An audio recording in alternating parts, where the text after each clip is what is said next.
네, 맞아요. 백내장이라고 하면 눈이 하얗게 되는 경우를 백내장이라고 이름을 처음에는 붙였을 텐데 반드시 하얗게 되는 게 아니거든요. 자, 수정체 구조를 먼저 한번 보시면 수정체가 이 앞쪽 면과 뒤쪽 면 이렇게 있죠. 근데 이게 캡슐 단면을 잘라서 본 건데 껍질이 있어요. 껍질이 있고 캡슐이 있고 굉장히 얇아요. 그 껍질 뒷면은 4마이크로미터 정도로 아주 얇고요. 그 다음에 그 안쪽에 피질이 있어요. 피질 껍데기 밑에 있는 피질이 있고 그 아래쪽에는 외핵이 있어요. 외핵. 그리고 안쪽에 내핵이 있거든요.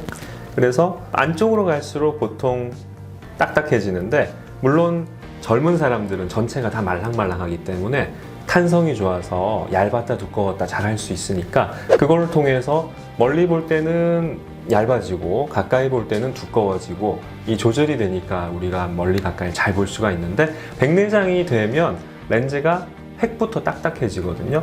그러니까 렌즈가 이 움직일 수 있는 범위 자체가 굉장히 좁아지고 보는 범위가 좁아지게 되는 거죠. 그래서 노안도 결국 백내장에 의해서 오는 거죠.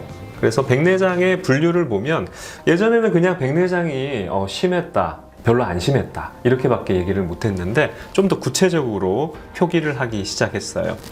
락스 시스템인데 락스 시스템, 렌즈 오페시티 클래시피케이션 시스템 1988년부터 1, 2, 3로 이제 발전을 하게 됐어요. 좀 더 구체적이고 정교하게 붙인 건데 현재 락스 3 시스템을 쓰고 있죠. 그래서 크게 세 가지 기준을 가지고 분류를 합니다. 첫 번째는 핵의 색깔과 경도를 가지고 분류를 해요. 핵이 얼마나 딱딱하냐, 그리고 혼탁이 심하냐. 그래서 N 시스템, 뉴클레우스라는 게 핵인데 그것도 두 가지 다 정교하게 분류를 하면 NC, 뉴클레우스 컬러, NO, 뉴클레우스 오페시티 이렇게 하거든요. 그래서 여기 보면 NO1, NC1 이게 혼탁과 색깔을 같이 본 거죠. 1단계부터 6단계까지 있어요. 6단계가 심한 거고 1단계가 약한 거죠. 그리고 피질, 아까 백내장의 핵 바깥쪽에 있는 그 피질의 혼탁을 또 등급을 매긴 게 있는데 전체 이거는 면적을 가지고 합니다.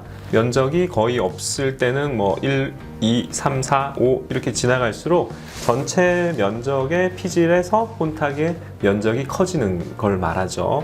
그리고 세 번째는 캡슐이 있다고 했는데 그 캡슐 후면에 백내장이 심하게 오면 굉장히 시력이 많이 떨어지거든요. 이것도 면적에 따라서 1, 2, 3, 4, 5 그래서 5단계, 6단계, 5단계, 5단계 이렇게 세 가지로 그레이딩을 하는데 이것도 완전치는 않아요. 그래서 제가 뒤에 한번 설명을 해드려 볼게요. 자, 예시로 59세 남자 환자의 백내장을 사진을 보여드리면서 설명을 드리면 이해가 쉬울 것 같아요. 보통은 이 백내장이 한 가지만 있는 게 아니라 복합적으로 있어요. 보시면 색깔이 보면 노랗기도 하고 좀 허옇기도 하고 섞여 있죠.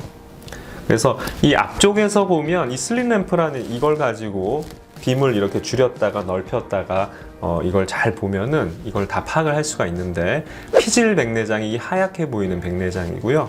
그래서 피질 백내장을 보면은 지금 같으면은 C4 정도 매길 수 있겠네요. C4 정도. 이게 이제 표준 사진을 가지고 등급을 매기는 거죠. 그 다음에 슬릿 빔을 좁혀서 쭉 이렇게 빛을 넣어 보면은 핵을 잘 볼 수가 있거든요. 핵의 혼탁과 색깔을 분류를 하는데 색깔이 사진하고 실제로 보는 거랑 조금 다를 수 있어요. 저 같으면은 N4로 매기겠어요. NC5, NC4. 근데 이게 O랑 C가 다른 경우도 있습니다. 자, 그 다음에 뒷면으로 이렇게 빛을 쭉 넣어 보면은 이 뒤쪽 캡슐도 보이는데 이 캡슐의 혼탁이 이렇게 보이죠. 특히 이제 가운데 있을수록 시력 저하가 심합니다. 왜냐하면 이 가운데 C축을 쭉 들어가면 거기에 황반이라고 해서 우리 눈의 시력의 90% 이상을 차지하는 부분이 도달하게 되는데 결국 이 C축 한가운데가 제일 중요하잖아요. 이 부분을 얼마나 가리느냐가 결국 시력하고도 직결이 돼 있죠. 그래서 이 그레이딩과 시력이 반드시 일치하지는 않을 수 있는 거죠. 이 락스 시스템은 표준 사진을 가지고 등급을 매기는 것이기 때문에 시력과 아주 직결되지는 않지만 그래도 어느 정도 가이드를 주는 그런 시스템이라고 할 수 있고, 단 한 가지 아쉬운 점은 전체 백내장의 어느 부위에 백내장이 분포하는지까지는 설명을 해주지 못해요. 그래서 특히 중심부에 있으면 뭔가 가중치를 주면 좋을 텐데 그런 시스템이 아직은 개발되지 않아서 제 생각에는 락스4 시스템이 나오면 시축을 좀 더 가중치를 주는 그런 시스템이 개발되었으면 좋겠습니다. 구독과 좋아요, 알림 설정 부탁드리겠습니다. 자, 여기 사진, 표준 사진에도 특히 여기 P4라고 하는데 이 가운데가 특히나 이렇게 혼탁이 있으면 시력자가 굉장히 심하죠. 그리고 이거는 락스 시스템에 포함되지 않은 백내장인데요. 이건 젊은 타입 백내장인데 렌즈 캡슐의 앞쪽에 혼탁이 있는 거예요. 전낭하 혼탁이라고 하는데 이런 경우는 락스 시스템에 아예 없죠. 근데 시력자가 굉장히 심합니다. 산동을 해보면, 동공을 키워보면 특히 중심부에 이렇게 있는 경우 시력 저하가 심해요. 아까 후극부 백내장도 마찬가지고 이 앞쪽도 그렇고 시축에 가중치가 있어야 되는 거죠. 그래서 이게 동공이 작으면 더 안 보이고요. 햇볕을 보면 주맹이라고 해서 낮에 잘 안 보이는 현상도 생길 수 있고, 오히려 밤이 되면은 동공이 커지기 때문에 이 중심 바깥쪽에는 백내장이 심하지 않아서 잘 보이는 경우도 있습니다. 그리고 빛을 이렇게 띠를 수직으로 직접 집어넣어 보면은 리트로 일루미네이션이라고 해서 전체적으로 망막에 주황색 빛이 이렇게 눈에 들어오는 레드 리플렉스라고 하는 그런 반응이 생기는데 거기서 보면 이 혼탁도가 정말로 잘 드러나거든요. 그래서 시축에 굉장히 가려져 있으니까 불편하시겠구나. 망막 사진을 찍어보면 이 백내장이 있는 쪽과 없는 쪽을 확연히 알 수가 있는데요. 백내장이 사실 심하지 않으면 사진으로는 판별이 어려운데 어느 정도 심하면, 지금 백내장이 없는 쪽은 왼쪽인데 망막에 시신경이나 혈관 이런 황반이 선명하게 잘 보이는데 반해서 백내장이 있는 경우는 이게 뿌옇죠.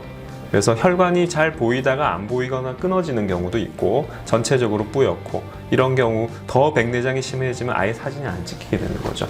그리고 또 여기서 이제 설명할 수 없는 갈색 백내장. 갈색 백내장은 아까 N6가 넘어가면서 생기는 거거든요. 그러니까 N6가 되면 거의 갈색 백내장으로 넘어가기 전 단계이고, 또 화이트 백내장.